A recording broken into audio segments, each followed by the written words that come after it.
feel like it's time for us to like go away from here. You know what I mean? I've been thinking about it for a long time.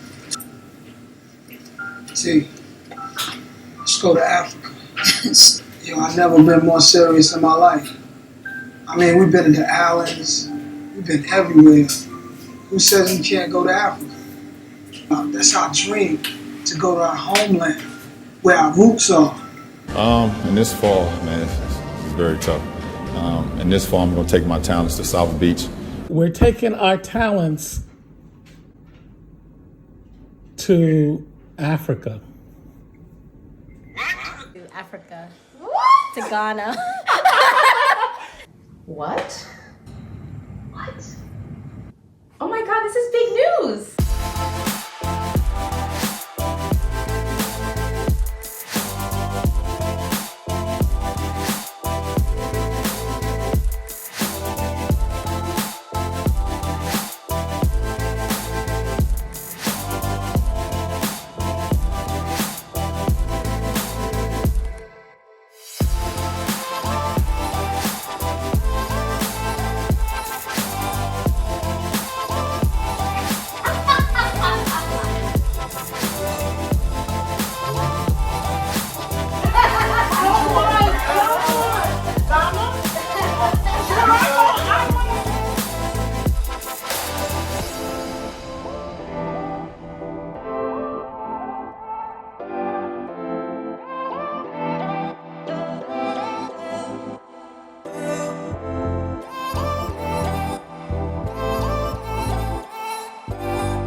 Welcome back.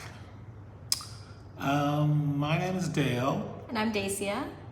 Welcome back to season 2. And we just completed our first 40 days here in Ghana. And just for you new viewers,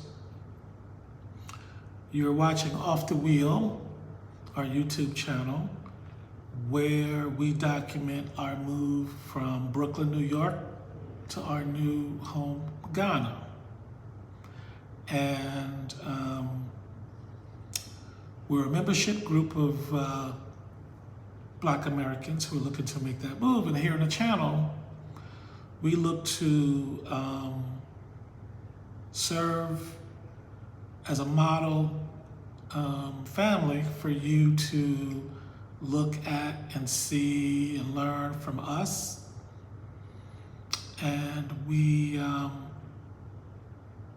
looking to grow our membership, so if you're interested, please join our group.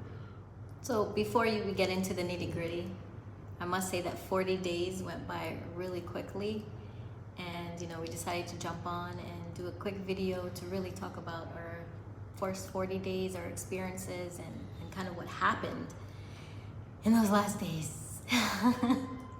So last season, I think we had how many episodes? I think 7 episodes. And in that season, we covered the whole process of us visiting Ghana for the first time, considering the move, talking about the move, deciding to move, planning for the move, setting up for the eventual move. And this is our new season, season 2, which this is season 2, episode 1, which takes place with us in Ghana. Yes. So we have a lot to share with you. So let's get into it. To a lot of our friends and family and YouTube viewers, it seemed like we were MIA for a long time from the last time they released, when we released the last video of the last season. But we hit the ground running here in Ghana. We came in on a Friday, and for us to survive and begin to get acclimated to our new environment, we had to get set up.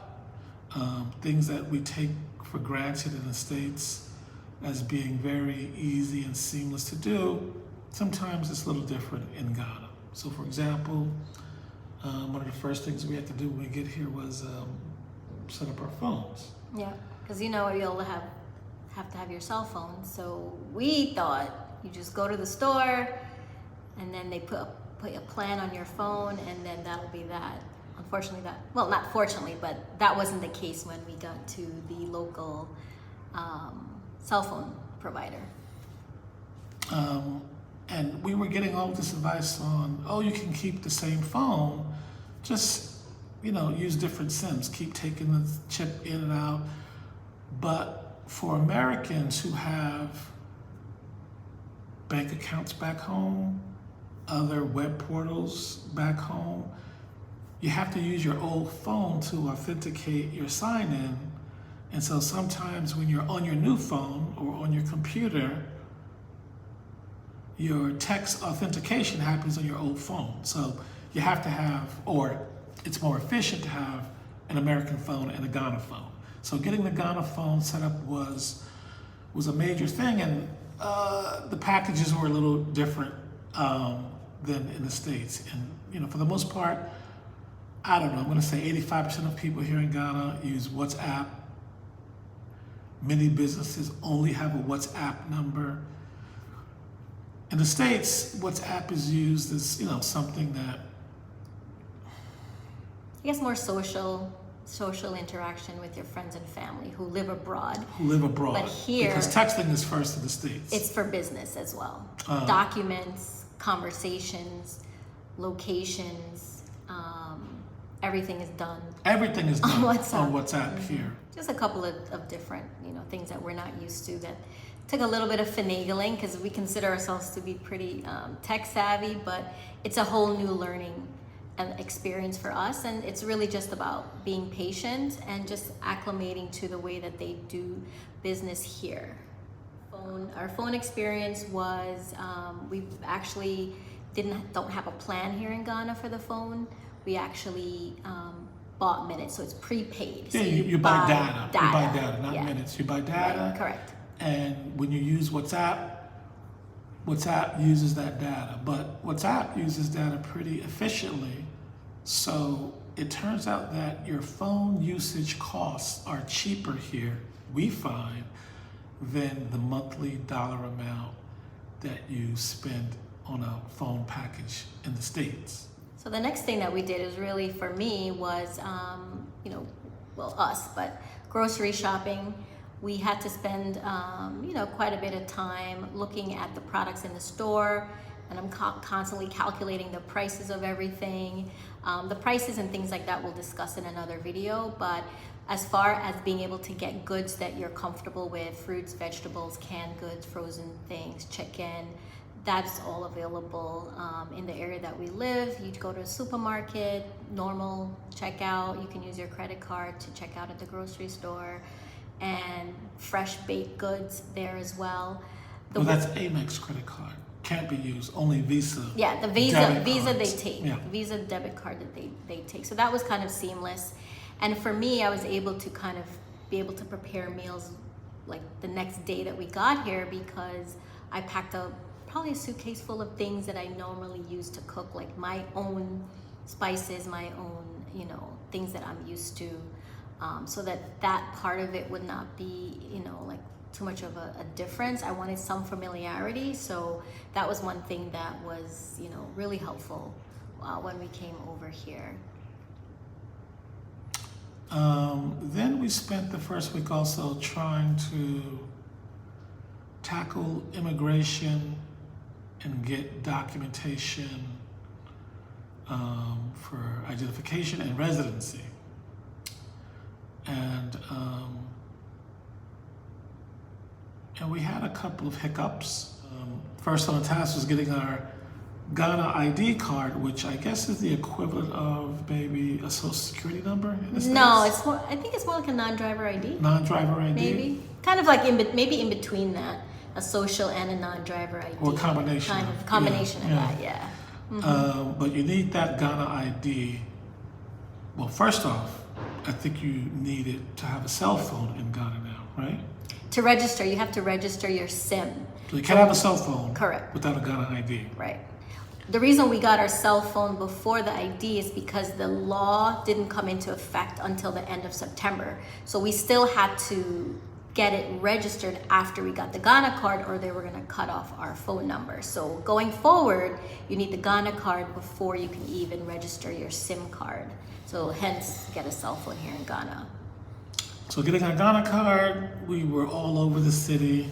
On the worst day, a rainy day, not knowing anything, with bad information, we kept going to different official government offices, each giving us worse information than the last bad information we received. But eventually, we got the Ghana card, and that was a big deal. So, two big things, getting the phone set up, getting the Ghana ID card in the first week.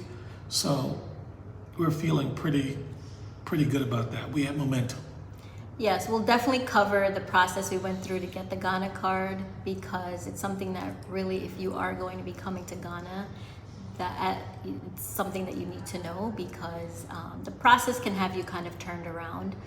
Now we have a straight path to like guide others about that information. So. Yeah, we could take days that it took for us to learn and compress it into its own separate 15-minute video. So we're gonna do a YouTube video just on how to get the Ghana card in the quickest, most efficient way possible. So look out for that. Yes, absolutely. But before we kind of move on to our next topic, I just wanted to kind of go back a little bit to, when we were leaving Brooklyn, we talked a little bit about we were shipping a lot of our stuff, which we did do. So that process is kind of still ongoing. We shipped our stuff, put it in a container, it came on the ship. And as of this moment, we're waiting for the call to say you can come and pick up your items. So we will definitely cover the whole experience from beginning to end, and that will definitely be a learning experience for a lot of people. And I think based on the video, you can make a decision that if you do come to Ghana, do you want to ship or not ship? But that in of itself is going to be one video that we're definitely going to do once we receive our items in the next few days. So that was the first week. Second week, I was at a week-long real estate conference because of a real estate project that I will be a part of or initiating here in Ghana. It was very beneficial and timely for me to go to a conference and see all the players and meet people who can be instrumental in getting this project launched. So I was there for the week. What were you doing that week? Well, while you were away, I was getting kind of the house set up. This is, we call it here, Ghana has a lot of dust, and I'm a little OCD when it comes to dust. So I spent the week really just cleaning, our apartment, cleaning our outside spaces, the glass, and finding, just basically efficient ways to keep the house tidy. Also, cooking. And, I try to get my exercise in as well. So I was doing that for the week, finishing up reading my book, talking to family and friends. So my week was also busy. And then, of course, as he went to conferences, he invited people over. So then that became that became I just started conference to entertaining. Yeah. They say hello. Which also, by the way, wasn't in our budget. So and so is coming over. We got to put that in our budget, entertainment. But it was good to have a nice home that we've moved into. So nice and inviting that it allows for us to entertain both socially and, you know, professionally. And so I was meeting really nice people at the conference, many of which who came from other places, author from Sierra Leone, Annette, who's a Ghanaian from Cali, Thomas from Berlin, who's now moved here. Met a lot of people, and so it was good to invite them over and talk shop. So thanks again for, you know, making the place so inviting while I was out. You're welcome. So that was the second week. The third week was primarily car focused. We had looked at a car. We were in the middle of car shopping. But in the third week, we, if you follow us on IG, you'll see a post that covers a little bit about it. But to sum up that, we have been taking Ubers everywhere, which were both good and bad. On the good side, to the American dollar, Ubers are super cheap. So imagine taking a cab from Manhattan, Times Square to JFK. That might be $60 or $70. Well, I think it's a fixed fare. So say downtown Brooklyn to JFK, $60 or $70. For us, that turned out to be like less than $5 here in Ghana, going that same distance. So Ubers are super cheap. That's the good news. The bad news is, I would say 85% of the Uber cars to Americans just getting off the plane, this was a big deal. 85% of the Uber cars were smaller cars, no AC. And so you were baked inside of the back seat on those hot Ghana highways, just coming from the States where temperature is a whole different thing. So that took a little bit of a little bit of time to get used to.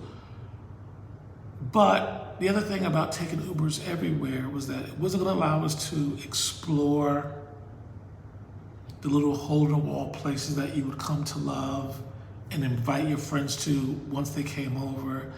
It didn't allow you to see something and then pull over real quick to investigate or to buy something from or to eat something from. The Uber was just point A to point B, and you would just see things along the way. So getting a car became more about exploring our neighborhood, exploring the country.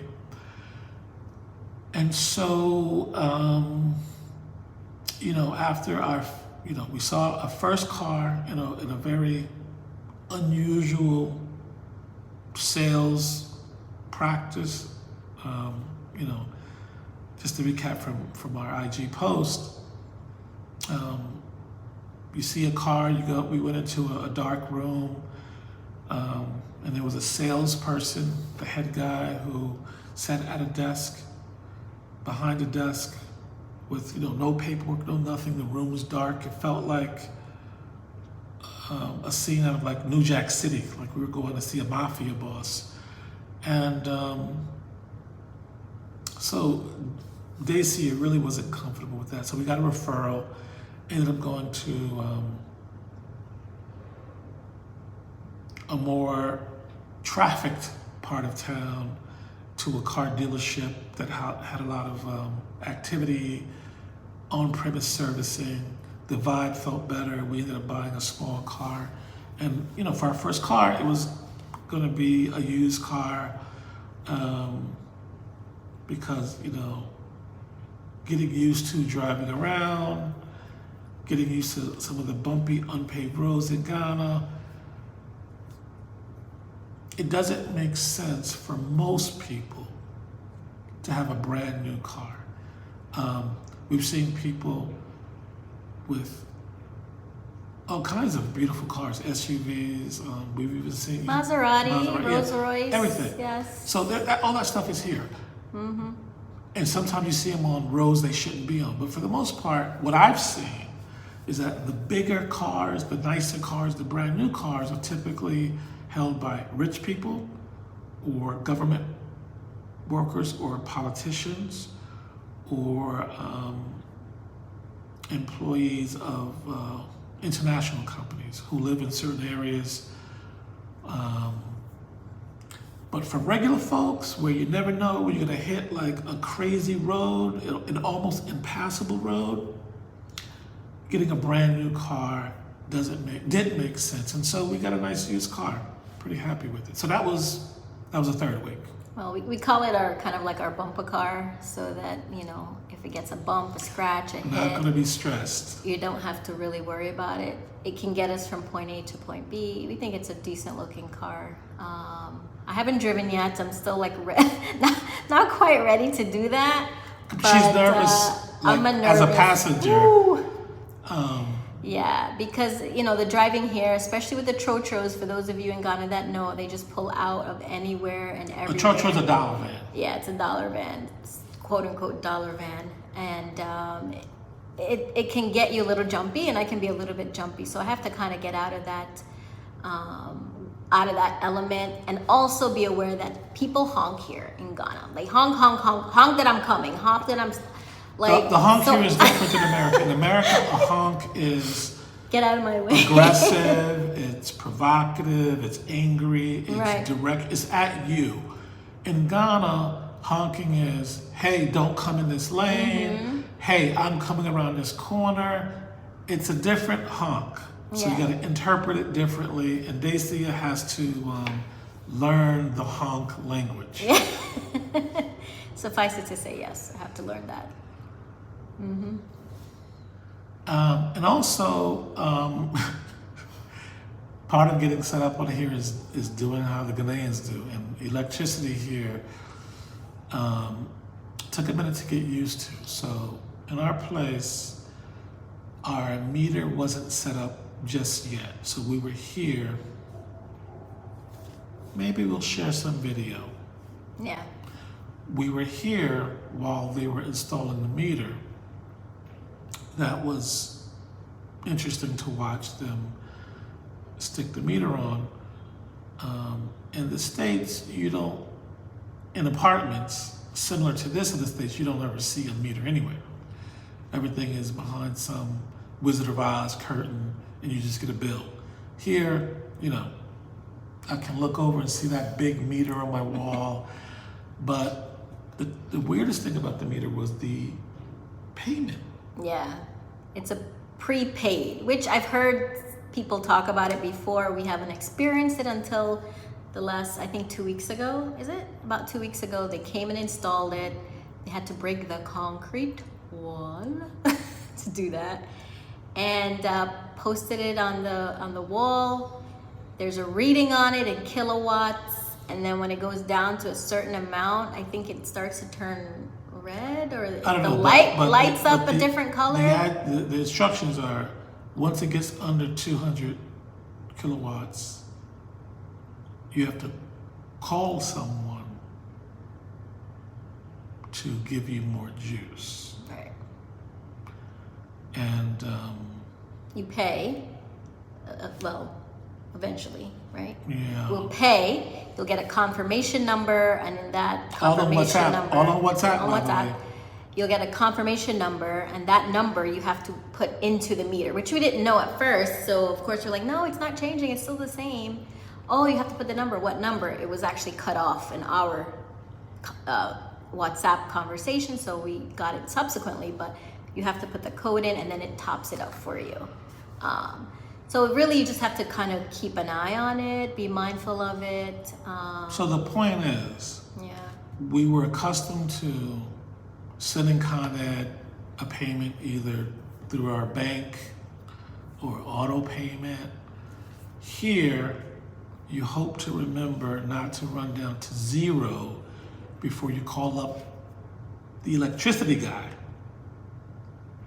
What happens? I'm curious when he's not around. Hope someone else picks up that phone. I think it's his personal phone. But anyway, you call up the electricity guy, give him some information from your meter number, and then he sends you an invoice Right. with a code that you put into the meter, and then you're replenished. So, a little extra work to get electricity, but fine, that's cool. And for all of you ladies in the room who may have natural hair, I have my first hair appointment tomorrow to get my first Sister Locks retie. So I will report back on how that experience was. I have to travel probably about 45 minutes to get into the city. And normally it takes me a couple of hours to get it done. So I will be packed with a snack and ready to, you know, wait. But I'll report back once I get my my hair done again. Looking forward to doing it in Ghana. So, a month-ish in, there were some interesting, I would say, surprises about Ghana. Some that I didn't like, some that I did like. But one interesting thing about Ghana that I do like is the fact that, for the most part, you can park anywhere you want, however you want. It's a strange thing. In the States or in New York City, you park for 10 seconds at a no standing. Ticket person is giving you a ticket fast. Here, we've seen cars park on the opposite side of the street.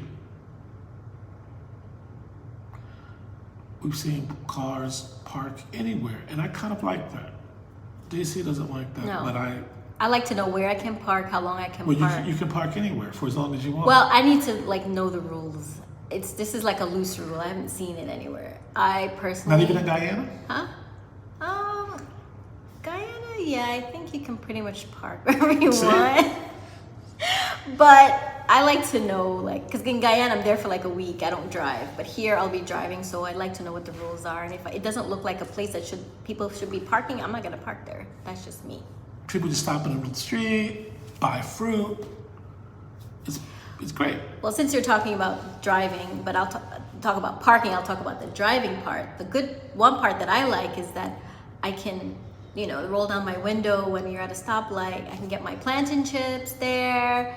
Sometimes you can get your water. You can get cassava. You basically At the light. You basically can get anything. You It's can get basically anything. like Target. Anything. It's like Target Tissues, at a stoplight. toilet paper, comes to pillows. you, electronics. I love that. Just get your money ready. Make sure you have your CDs out, your small bills, so that you can buy your stuff. So I like that fact that you can kind of like just shop So yeah, we've seen on the way. basically anything. We've seen like paper towels, toilet paper, electronics, auto parts, car accessories, Yeah. shirts, hats, belts, sneakers, Pimp canes. everything. You saw that the other day? So at first it was a little like, oh my God, I'm feeling a little overwhelmed. But I kind of love it now because, truth be told, you be forgetting some things. Yep. You're like, oh my God, we were in the supermarket, forgot toilet paper. Yeah. You get it in the street on the way home at the stoplight. So that was a pleasant surprise Yeah. for me. Once you got used to it, yeah. Yeah, for sure. The next pleasant surprise for us was, I would say for the first month, we did not use any AC. It was so breezy. So they did say that it was a very milder season than they're used to. So we benefited from that. So opened all of our doors, windows are open all day long, the breezes are coming in. At nighttime, I kind of taper it down a little because I don't want, mosquitoes or anything, which, by the way, there really isn't that many mosquitoes. You just have to like prep yourself, because mosquitoes like new blood. But the windows were open at night and we were sleeping. with basically just the windows open, maybe a light fan. This is the winter season, though. Right. And they said this is an unprecedented winter season. It's typically hot, boiling, steaming at this time of the year, but it's been the latest winter season of record. And so we've benefited from that because we thought we were going to be here with the AC blasting 24/7. And it's not the case, so that was nice. Yeah. So let's talk about some of the things that we kind of don't like, little small hiccups. You got anything? Yes. So. You sound excited to have it. No, that is. I think it's because of like what our expectations are in, where we came from. But if you go on, like, we use Instagram a lot to look up things, to follow places in Ghana, somewhere new, somewhere different that we can explore. So, I found a few places that I liked, and I'm like, it has the location on the map. Let me put in the location on Google Maps. And you go and you're like, well, it's not really there. So the location. It happened a couple of times. Is right. It's not what it says. Or it's somewhere completely different. Or it's also that it's not open. So you could also look on Or it hasn't been there for 15 for a years. long time. So that is a little bit, like, okay, I really want to go to this place. I really want to see what it's about. So now we have to make sure to call first. So I always go into WhatsApp, I have to add them into my contact, and then I'll contact them that way. Because as we talked about before, you can't really call on wireless all the time. You have to use them on WhatsApp. So you'll text them on WhatsApp and ask for the GPS location. So they'll send you their GPS location, and based on the GPS location, you'll go to that spot. So unless you've been to somewhere like a few times and you're, familiar with it, you have to be careful for something that you haven't been before or haven't heard somebody talk about recently, because it may not be there, or it might be in a different location, or sometimes locations are difficult to find because the PIN isn't correct. So I don't know if it's something that, it was just a hiccup, I guess. That's a small thing. It's a small thing, but you're used to going to different places. So that to me was a little bit of a hiccup, but I guess it's part of the adventure. So we're just kind of like taking it in stride. But the one good thing about that hiccup is a lot of times if I call the number on WhatsApp and they don't answer right away, they call you back and they're like, oh, I see that you're trying to call me. And I'm like, oh yeah, we're just looking for the location. So I like that part of it, that they do call you back once they see that the call was missed. And then subsequently we can go to that place. So I would say that was just like one hiccup, but it's not gonna change my life in any way. If I go in the wrong direction, I'll just try them another time. So Dacia, we've been here 40 something days. How do you feel about living here? I feel so far very good. No regrets? No. Because sometimes you can do something and in your gut right away, damn, this doesn't feel good. Or you're questionable. For me, I'm just gonna say before you finish, I have zero regrets. I have no bad, weird feelings about was it the right decision. Outside of the initial roadblocks and little speed bumps that come along with getting to know a new landscape, a new neighborhood, a new country, to be expected, I'm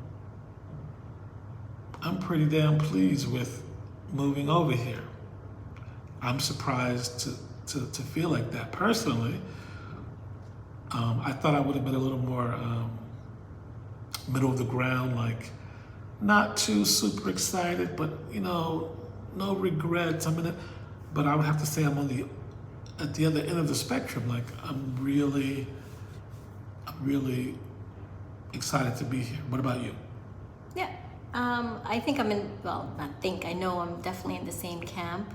I wake up a lot more rested than I have been. And we're waking up at like... Well, that would have happened anyway. That's not because of Ghana. If you didn't work at home in New York City, you'd wake up rested. Probably. But I'm just going to say that I'm waking up rested, and I'm attributing it to Ghana, regardless of what you're attributing it to. This is my time right now. So I wake up more rested. And it's funny, we go to sleep the same time that we did in the US. Like, we used to go to sleep at 10 when we were working. Maybe early.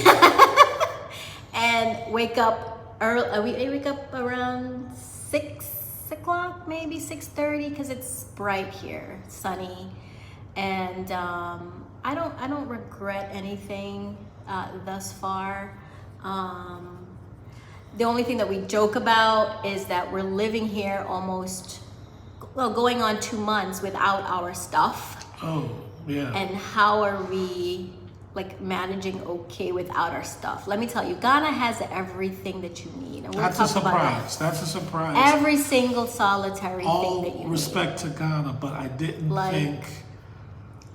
think you were gonna be able to get. We just kept saying, "Oh my God, we can't believe you could have gotten right here, and we shipped it." Yeah. So I had no regrets, except maybe a couple of things. We probably could have scaled back on what we shipped, but other than that, I don't have any regrets. When everything comes, it'll just be a surprise. But I'm asking you about living here. But as far as the living, no. As far as the living, no. And I'm a food person, I like to make sure that I like what I'm eating. He knows, as long as I can have what I need to eat, I like to be, I like the weather here is nice, the people are nice, you're in a comfortable space. I don't have any regrets. I wish I knew about Ghana sooner, or to move sooner. I probably would have done it sooner, but any regrets up to this moment of our life, of how we're living with each other, about our surroundings, no regrets. So we would like you to please visit our website, www.offthewheel.info. Take a look at what we're talking about. In between these videos, you can follow us on IG, Instagram, where we do little quick posts every couple of days, just to show you, how our everyday life is evolving. A lot of times I'm on Clubhouse, in some of these Clubhouse rooms, talking about our experiences. And also you can subscribe to this channel and hit the alert button, so every time we have a new video, you can come see what we're talking about.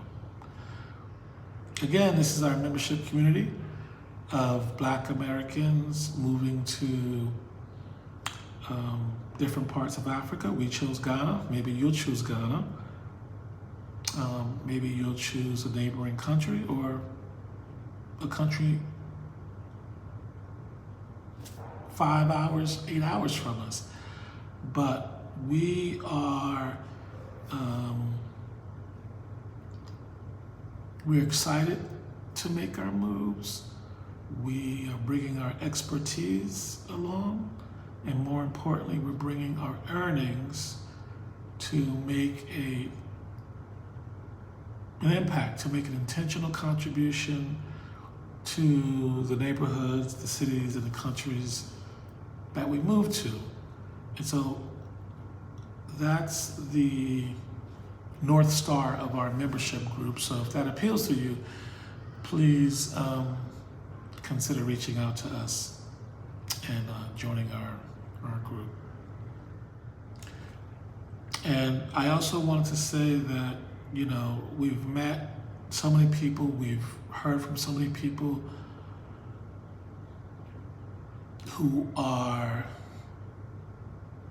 just in love with the idea of leaving America and moving to somewhere in Africa. And there was always something in the way. It was either, money wasn't right, They were still planning, couldn't convince the other spouse, the husband or the wife, was worried about how they were going to live and earn and make money here. So there's always a reason of why you can't really pull the trigger and make the move. But you do have to do some planning, and you do have to make decisions that are really specific to your financial station, your future earnings, and that has to be juggled with, you can't take forever either. We don't live forever. So there's a balance. There's a sweet spot of giving your income, giving your assets, giving your family support. When do you pull the trigger and make the move? And it's a personal family decision. But we're here to serve as a resource to demonstrate by example that it can be done. We talked about it in Jan of 2021. We hopped on a plane in September of 2021. On the second or third day, we kind of knew that we were going to do this. And as soon as we got off the plane, we were making plans on making our move. Jan 1 of 22, we picked a date where we were going to come back. We planned out, how we were going to unravel ourselves from our employment / partnership / other things that needed unraveling. And we made the plan. Some people come much quicker. Other people take much longer. It's a personal family decision. But it was the best decision, I think I can say for both of us, that we've made a long time. 0 regrets, and every day we're finding out something else we're falling in love with Ghana about. I mean, you talk often, we just went west of us. We had only been going east, but we went west and saw some beautiful. Yeah, we went west, past the next area over, actually into the central region of Ghana. I think it's the central region, and to a beautiful beachside area called Gamoa Fite. Beautiful white sand beaches in Ghana, and it was absolutely beautiful. It was breathtaking. Never seen any place like that, or didn't imagine there was any place like that in Ghana. And subsequently we went east as well, past Pramparam, to a different area, can't recall the name right now, to another beautiful beach area. So it was just, as we travel, we're going further west, then we go further east, and then eventually we'll go to see what's in the north area as well. And so the point is, these are places we didn't anticipate. There are probably tens of thousands of these beautiful places across Ghana. Ghana, like New York State, where we're living, Accra, is to Ghana like New York City is to New York State. New York City is one little dot at the bottom of the state near the water. Accra is one little dot at the bottom of Ghana near the water. So we've experienced 0.00001% of Ghana, and there's so much to explore. And so I hope that we continue to bring you value and keep you entertained and keep you informed. And again, reach out to us if you're in Ghana. This is where Dacia hates me. Please come by, have a beer, have lunch with us, have dinner with us. We also have an Airbnb. We want to remind you, and our Airbnb is a little different than other Airbnbs. While you can come and book with our Airbnb and do your traditional tourist activities. We'll support you and assist you in getting to those places. But what makes us a little different is that we also have an experience where you can come book our Airbnb to practice living in Ghana. And these tend to be non-traditional tourist events, and more so doing things that you would do if you were living here. Not glamorous, not sexy, but practical and useful. And so we have that kind of experience too. And we'll leave information about our Airbnb right here as well. So thank you for tuning in to Season 2, Episode 1, On the Other Side. I'm Dale signing off for now. And I'm Dacia. See you. See you in Ghana. Traveling to Ghana? Do we have a stay for you? Off the Wheel is offering modern, comfortable, and safe apartment units, where beyond the usual tourist activities, you have the benefit of a more immersive experience. We provide a unique itinerary to explore local food and neighborhoods, visit nearby beaches, shop markets, and so many other attractions. Whether you're traveling solo or in a group, we can service from 1 to 16 travelers. Enjoy on-premise activities like a gym, tennis, pool, and more. Hosted by 2 former Brooklynites recently relocated, who'll be your on-premise attendants to support and guide you. We can't wait to show you what life could be like off the wheel. Looking forward to hosting you. See you in Ghana.